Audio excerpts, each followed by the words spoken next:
Egunon, queridos patitos, estamos ya culminando las 10 razones para votar a EAJMNV en estas elecciones del 23 de julio de 2023.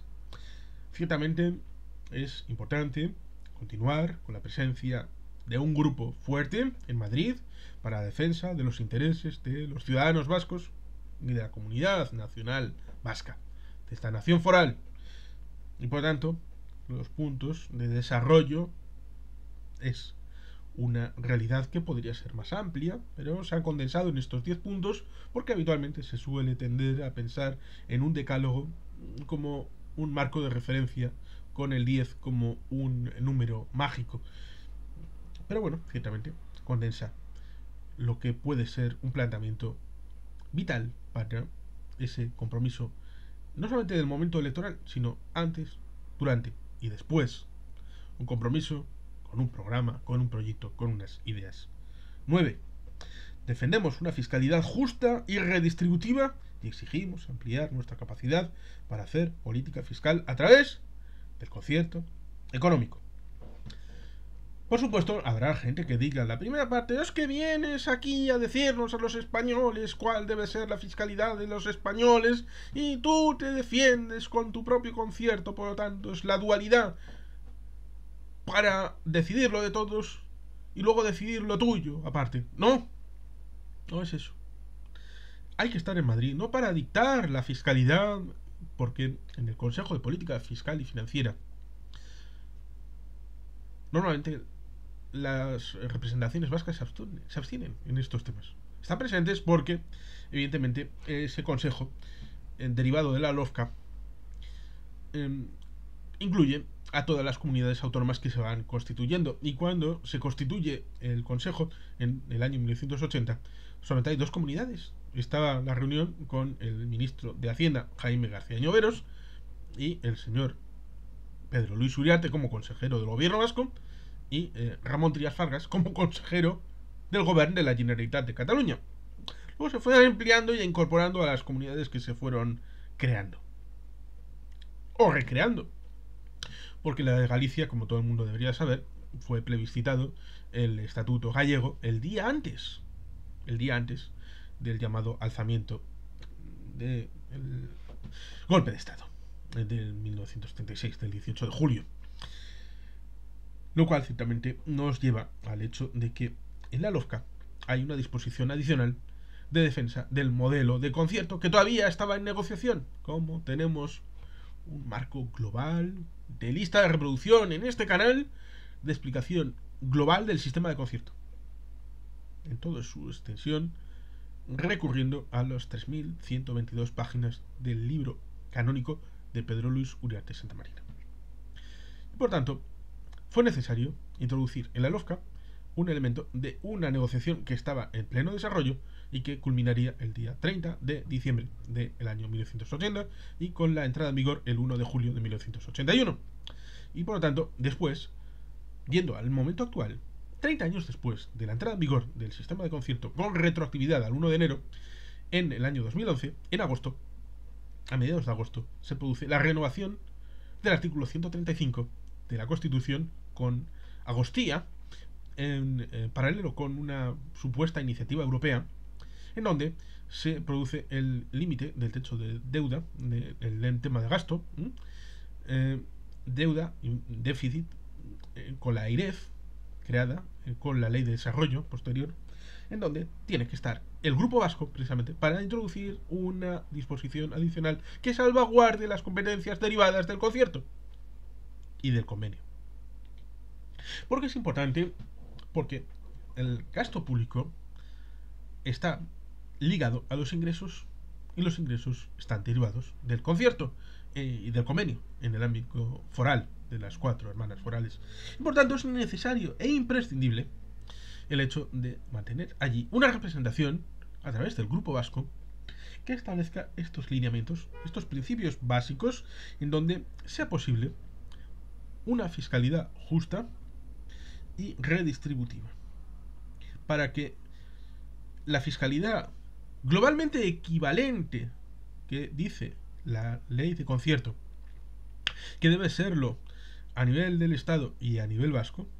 con las diferencias de la capacidad normativa propia en diversos impuestos, la mitad prácticamente, pues ciertamente ahí tenemos un asunto en donde es necesario estar allí, porque evidentemente, más allá de la continuidad de una ley de concierto sin fecha de caducidad ya desde el año 2002, las leyes quinquenales de cupo necesitan ser actualizadas. La última, la de 2022-2026, no fue hace no demasiado tiempo, pero hubo un tiempo en el que, debido a trifulcas políticas en el Congreso de los Diputados, no fue posible esa actualización y hubo de sustentarse en un elemento que Pedro Luis Uriarte Santamarina ya preveyó, pero desde un punto de vista pragmático, inmediato, no desde una posición que pudiera pensar que el cupo líquido del 1981 no pudiera hacerse definitivo, porque hay diversas fases, como decimos en alguno de los vídeos del sistema de concierto, explicando precisamente el cupo.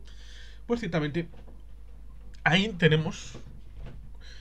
el asunto de que una adenda sobre el cupo de 1981 permitió continuar con un sistema funcional hasta que pudo renovarse la situación de la ley de cupo de 1981-86 y la del 87 al 91. Ahí tenemos ciertamente una previsión, una visión, una idea de futuro, no de lo concupisciente, de lo inmediato, sino un mirar más allá. ¿Qué es lo que diferencia un político de un estadista? Un estadista mira más allá de su legislatura, mira hacia un horizonte temporal que cubra más espacio y tiempo. Y por tanto, ahí tenemos la necesidad objetiva de cubrir ese flanco respecto al sistema de concierto con la visión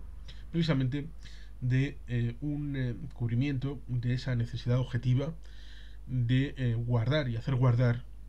una visión que evidentemente tampoco sea confiscatoria, que no se vuelva loco uno, sino dentro de los estándares europeos, porque evidentemente uno está en el marco europeo, pero sabiendo que evidentemente incluso se puede decir que el concierto económico puede ser la solución hacia la Unión Europea. Tengo un libro, Europa temida molestia, por Juan Carlos Pérez Álvarez, que en uno de los capítulos es precisamente concierto europeo, la posible proyección del concierto vasco a una solución fiscal y financiera para la Unión Europea. Por tanto, no hay que tener vergüenza ni ningún tipo de pudor a la hora de defender el sistema de concierto y convenio en el Congreso de los Diputados y a través del Congreso de los Diputados en el marco europeo, y defender una fiscalidad justa, porque es lo que se defiende en el ámbito vasco, y no para hacer una proyección, porque muy pocos son capaces de defender y explicar el modelo de financiación de régimen común, ese que no fue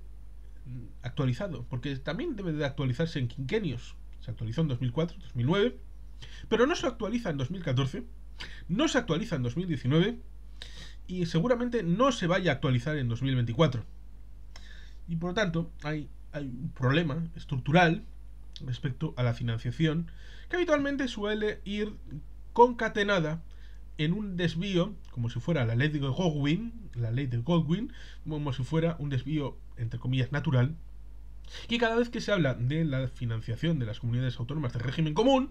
se habla de la fiscalidad y financiación del régimen foral, como si fuera un camino sencillo para evadir las responsabilidades. Y ahí es donde debe de estar el Grupo Vasco para decir, que ustedes tienen que estar hablando de lo suyo, no de lo nuestro, que es distinto. Son dos caminos completamente distintos y sin canales comunicantes entre uno y otro. Y por eso, ciertamente, Aitor Esteban y Josu Erkoreka antes, e Iñaki Anasagasti antes, y Marcos Vizcaya antes, pues ciertamente, como portavoces del Grupo Vasco en el Congreso, hicieron una labor formidable a la hora de afrontar estas necesidades, porque el dinero es básico para hacer políticas públicas y el dinero surge de la fiscalidad, de los impuestos, de la aportación de la gente, y por tanto ese hilo conductor debe de ser honesto, transparente, y gestionarlo de manera ordenada, y con la diferencia de una realidad de concierto económico que está muy bien explicado en este canal con 62 vídeos, y habrá más a la hora de explicar el sistema de concierto en su globalidad, surgido en 1878 y con la evolución que ha habido fundamentalmente de 1980-81 y 2002, y con el vínculo que tiene con su gemelo univitelino, el Convenio Económico en Navarra. 10. Abogamos por más Europa, socialmente avanzada, cohesionada, económicamente competitiva, en la que Euskadi tenga voz propia. Ciertamente tenemos este asunto. Se retrasó un poquito la renovación del concierto en 2002 porque precisamente se quería la presencia en el ECOFIN, en el Consejo de Ministros de Hacienda y Economía, de las instituciones vascas, precisamente por la importancia en el tema de la recaudación y la gestión de los impuestos, una parte sustancial, porque la Hacienda en su globalidad debe estar residenciada en las instituciones forales, como lo marca la disposición adicional primera de la Constitución, en este concepto de respetar y amparar los derechos históricos de los territorios forales. Y el más obvio de los derechos históricos es la hacienda foral, y debe de estar residenciada en Araba, en Vizcaya, en Guipúzcoa y en Navarra, con la colusión de la Diputación Foral de Navarra dentro del marco general consustancial del Gobierno Foral de Navarra. El hecho autonómico y el hecho de la Diputación Foral se fusionan y se integran en el ámbito de Navarra. Europa ciertamente ha sido siempre un objetivo, un marco de referencia, hasta el punto de que en el segundo Aberri Eguna de 1933 de San Sebastián el lema era Euskadi, Europa. El proyecto nacional vasco se sustenta en proyectos literarios como por ejemplo el de Francisco Javier de Landaburu con La causa del pueblo vasco. Landaburu estuvo con Aguirre en el Congreso de La Haya de 1948. Galíndez estuvo en la ONU como delegado del gobierno vasco y también delegado ante los Estados Unidos. Lamentablemente desapareció por órdenes de Leónidas Trujillo, Rafael Leónidas Trujillo, en 1956. Resulta paradójico que Trujillo y Franco han ido a parar en 2023, están en el mismo cementerio en Madrid. Pero bueno, ciertamente, a la espera de que esa tumba de Ayala pueda recibir en algún momento el cuerpo de Jesús de Galíndez, esa generación, Irujo, Landaburu, Galíndez, Aguirre, Leizaola, fueron a Europa a decir que el pueblo vasco es un pueblo de Europa, participando de los nuevos equipos internacionales, que fue la marca que luego derivó en la Internacional Demócrata Cristiana y en el Partido Popular Europeo, donde el Partido Nacionalista Vasco es fundador de toda esta corriente europeísta desde el ámbito de la tradición democristiana. Por tanto, el Partido Nacionalista Vasco siempre ha estado en Europa, siempre ha creído en Europa, siempre ha ejercido de enlace entre la modernidad a través de lo propio y de lo común en estos proyectos, en donde Europa también debe de tener proyectos avanzados socialmente, de integración, donde lo particular sume a lo global en esa idea de la unión en la diversidad y el ámbito de la subsidiariedad, un principio que el País Vasco asume en la propia estructura, con los municipios, los territorios históricos y el gobierno vasco en competencias concurrentes en donde ninguno tiene la exclusividad completa de la competencia y se complementan a la hora de gestionar algo que es competencia exclusiva del marco general vasco, pero dentro del ámbito vasco hay participación de las diversas instituciones. Y este marco, evidentemente, puede ayudar precisamente al europeo, como varios comisarios ante el Pleno del Parlamento Europeo han puesto políticas públicas vascas como ejemplo para el conjunto de la Unión Europea. Sí, es un pueblo de la comunidad autónoma vasca de 2.200.000 almas, 2.200.000 personas en un marco general que ha llegado a tener 500 millones de personas en el marco global de las 4 libertades básicas que conforman la Unión Europea. Pero hablemos que Eslovenia, algún país báltico, Chipre, son países con una población relativamente equiparable y son estados miembros de la Unión Europea. Por lo tanto, una población no supone que no pueda hacer políticas públicas señeras, identificables, con un modelo propio de gestión pública y que puedan ser ejemplares para otros, como precisamente ciertos comisarios europeos pusieron en valor ante preguntas, no ya de Izaskun Bilbao como eurodiputada vasca de AJPNV, sino ante intentos cruzados de Partido Popular, Partido Socialista, Partido Popular, de lanzarse pullas a través de un comisario y de preguntas en el Parlamento Europeo, y la vuelta es que cuando quieren que Europa sea parte para luego el debate nacional, para ellos la única nación que existe es España, cuando existe el artículo 2 que habla de nacionalidades y regiones, y varios padres de la Constitución hablan que nacionalidades era similar a nación,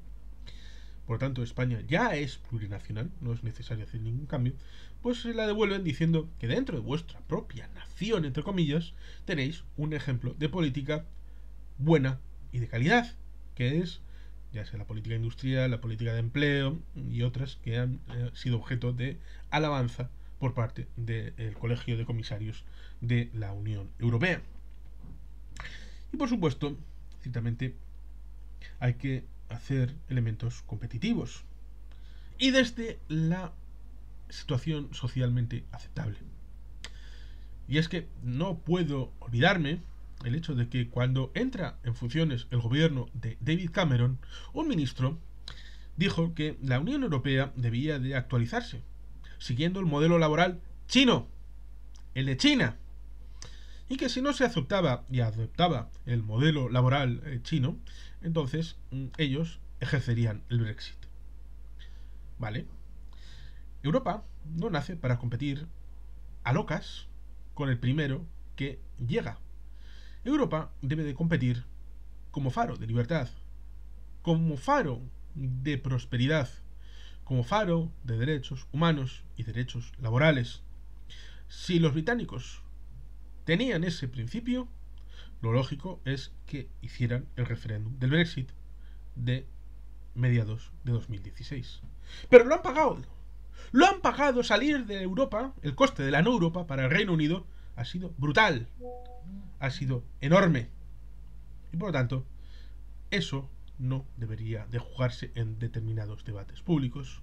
porque la consecuencia es evidente. Por eso, el Partido Nacionalista Vasco es europeísta, convencido con un modelo europeo propio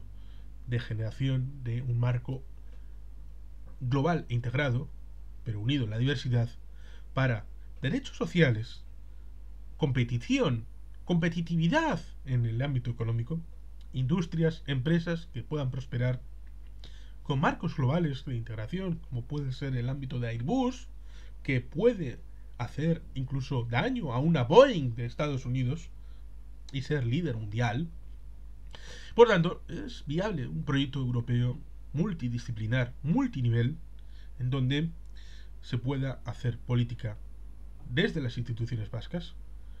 mientras sea necesario, desde el Congreso de los Diputados y también en Bruselas, con la idea de que se utilice el espacio europeo para poner en común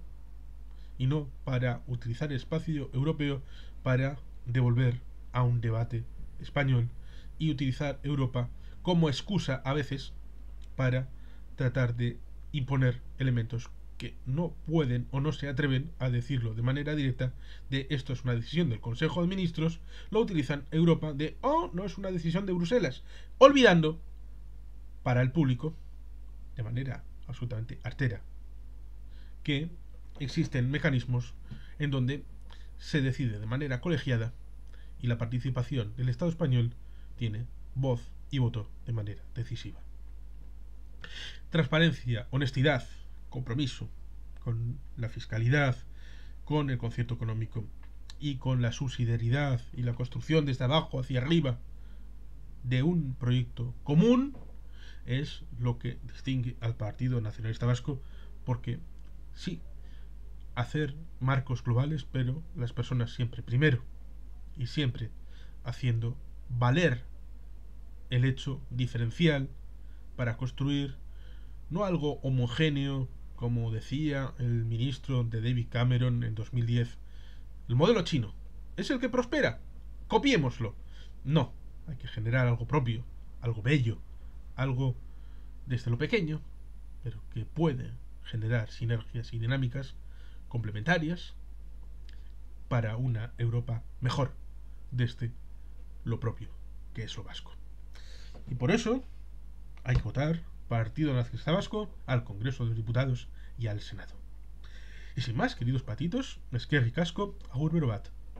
beti jelpian.